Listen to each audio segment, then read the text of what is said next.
안녕하세요. 교사 아카데미 이제 시작하도록 합니다. 율법의 하나님 마지막 편이죠.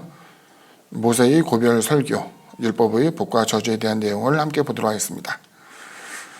첫 번째 주제입니다. 율법은 우리의 행복을 위한 것입니다. 신명기 말씀이죠. 이스라엘아, 내 하나님 야훼께서 내게 요구한 것이 무엇이냐? 곧 내 하나님 야훼를 경외하여 그의 모든 도를 행하고 그를 사랑하며 마음을 다하고 뜻을 다하여 내 하나님 야훼를 섬기고 내가 오늘 내 행복을 위하여 내게 명하는 야훼의 명령과 규례를 지킬 것이 아니냐.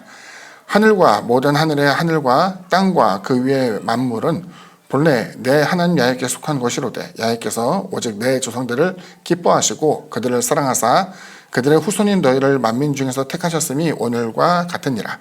그러므로 너희는 마음의 할례를 행하고 다시는 묵을 곧게 하지 말라. 너희 하나님 야훼는 신 가운데 신이시며 주 가운데 주시요 크고 능하시며 두려우신 하나님이시라. 사람을 외모로 보지 아니하시며 뇌물을 받지 아니하시고 고아와 과부를 위하여 정의를 행하시며 나그네를 사랑하여 그에게 떡과 옷을 주시나니 너희는 나그네를 사랑하라. 전에 너희도 애굽 땅에서 나그네 되었음이니라. 내 하나님 야훼를 경외하여 그를 섬기며 그에게 의지하고 그의 이름으로 맹세하라. 그는 내 찬송이시요 내 하나님이시라. 내 눈으로 본 이같이 크고 두려운 일을 너를 위하여 행하셨느니라. 애굽에 내려간 내 조상들이 겨우 70인이었으나 이제는 내 하나님 야훼께서 너를 하늘의 별같이 많게 하셨느니라. 첫 번째 내용을 보면 이제 주제죠. 사랑하라, 섬기라라는 요구가 이제 나오게 됩니다. 그러니까 하나님의 계명이라고 이야기할 때 하나님의 계명은 사실은 의무라기보다도 감정 혹은 하나님과의 관계에서 시작되는 것을 우리가 잘 보여주고 있죠. 그 사랑하라 또는 섬기라는 것은 성경에서 주로 나타나는 신앙의 자세이기도 합니다.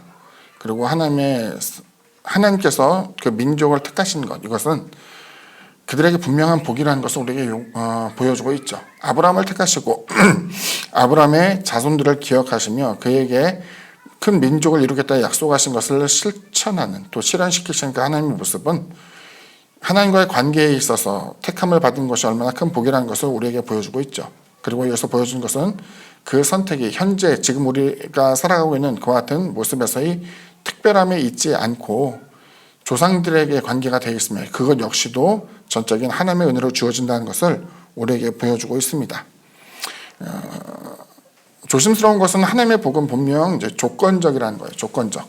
우리가 생각할 때 그리스도 예수께서 십자가에 달려 죽으시고 부활하셨기 때문에 무조건적으로 우리에게 복이 주어진다라고 생각되겠지만 주님을 따르는 자로서 우리가 마땅히 해야 될 의무, 책임 혹은 우리가 해야 될 하나님의 뜻에 동참하는 것이 굉장히 중요한 것을 보여주고 있죠. 오늘은 이제 그 율법에 대한 내용만 보게 되니까 여기서 율법은 이제 실천에 있어서 순종을 우리에게 요구하고 있습니다.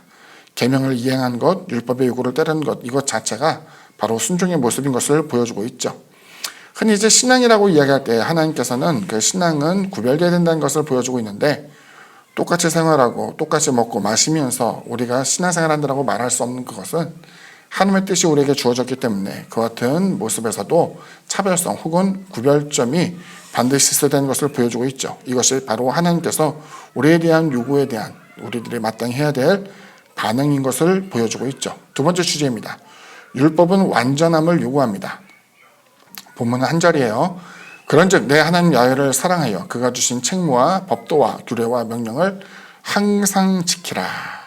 완전함, 참 무서운 말이죠. 완전함이란 그 이야기는 시간과 공간 모두를 이제 아우른다 볼 수 있죠. 그래서 우리가 하나님에 대한 순종이라고 이야기하면은 사실은 사람이 어린 시절에 철모르던 시절을 겪고 배움의 시절을 이제 지나서 성인이 되고 그것도 이제 스스로 결단하면서 책임질 수 있을 만한 나이가 될 때에 비로소 우리가 하나님 앞에 순종할 수 있다고 생각하는 경우가 있죠. 하지만 하나님이 요구하시는 완전함이라는 것은 심지어 우리가 어린 시절을 겪을 때에도 혹은 우리가 연로하게 되어서 나이가 든 이후에도 여전히 엄격하게 지켜져야 되는 내용인 것을 보여주고 있습니다.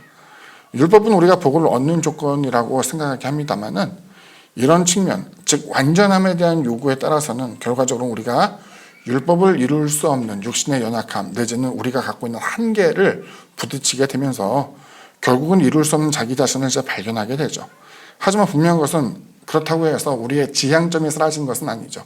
하나님께서 너희들은 율법을 지켜야 된다라고 이야기했을 때에 우리가 어려서든 혹은 나이가 들어서든 그것을 지키기 위해서 노력해야 되는 것은 뭐 두말할 나위가 없죠. 다만 그 속에서 우리의 한계를 직면하게 될 때에 그 한계 속에서 도우시는 하나님의 특별한 은혜를 또 얻게 됩니다. 그것은 이제 상당한 시간이 지난 다음에 설명할 기회가 있을 것 같습니다.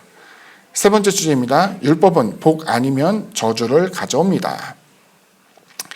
내가 오늘 복과 저주를 너희 앞에 두나니 너희가 만일 내가 오늘 너희에게 명하는 너희 하나님 야훼의 명령을 들으면 복이 될 것이요 너희가 만일 내가 오늘 너희에게 명령하는 도에서 돌이켜 떠나 너희의 하나님 야훼의 명령을 듣지 아니하고 본래 알지 못하던 다른 신들을 따르면 저주를 받으리라. 첫 번째 이제 여기는 선택에 대한 하나님의 명시가 되어 있죠. 명령을 들으면 복이 될 것이고 듣지 아니하고 다른 신을 따르면 저주를 받을 것이다. 그리고 하나님께서는 우리에게 이것을 선택하라고 이제 말씀하셨어요. 신앙에 대해서 이제 우리가 늘 고민하게 되는 것은 왜 죄를 지으려고 할 때 하나님께서 나를 막지 않았을까? 유혹이 들어오게 될 때 왜 하나님께서 나를 조금 더 좋은 처지나 환경에 두어서 좀 완만하게 혹은 편리하게 이것을 비껴나갈 수 있도록 해주지 않았을까 생각할 수도 있습니다.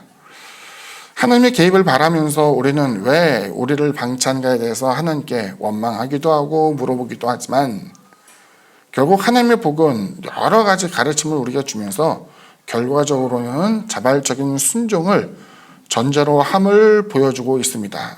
굉장히 무서운 내용이에요. 뭐냐면은 우리는 선택의 기로에 서서 하나님께 기도를 많이 할 수도 있어요. 도와달라고 기도할 수도 있어요. 하나님 할 수만 있으면 그 시험거리를 없애달라고 기도할 수도 있어요. 그런데 하나님께서는 거기선 개입하지 않으실 수도 있어요. 뭐냐면은 하나님께서는 이미 너희가 하나님이 일러준 말로써 어떤 것을 택하고 어떤 것을 행해야 되는지에 대한 여러 가지 설명을 주셨잖아요. 거기서 이제 남은 것은 우리의 결단뿐이에요. 근데 결단은 하지 않고 결과적으로 죄에 대한 책임을 하나님 나는 그걸 할 수밖에 없었어요. 그 유혹에 빠질 수밖에 없었어요. 그래서 이 책임이 사실은 내게 있지 않고 오히려 나를 방관하고 나를 보고서 어떠한 도움도 주지 않으신 하나님의 책임이에요. 그리고 경우에 따라서는 하나님을 원망할 수 없으니까 그때 내게 신방 오지 못한 목회자 책임이에요. 이렇게 할 수도 있고 난 그 설교 듣지 못했어요. 설교 안 해준 사람의 책임이에요. 뭐 여러 가지 변명권을 할 수 있겠습니다만 성인으로서 또 신앙인으로서 사실은 어떠한 것이 죄가 되고 죄가 되지 않고 하나님이 기뻐하시고 기뻐하지 않는 것에 대한 내용은 우리 대부분이 알고 있어요. 중요한 것은 율법, 보편적인 가치 그리고 특별한 신앙의 가치에 대한 부분을 어느 정도 알고 있다고 한다면은 순종한 자에게 하나님께서는 복을 예비하시고 그렇지 않은 자에게 하나님께서 저주가 온다는 것을 우리에게 언급하고 있다는 것이죠. 아무쪼록 우리에게 있어서 선을 행할 용기, 담력 있기를 바라고 때로는 이것을 사람을 의지하고 환경을 의지하는 그 같은 모습이 아니라 그 여러 가지 악조건 속에서도 꿋꿋하게 행할 수 있게 되기를 주님의 이름으로 부탁을 드립니다. 오늘 강의는 여기까지입니다. 감사합니다.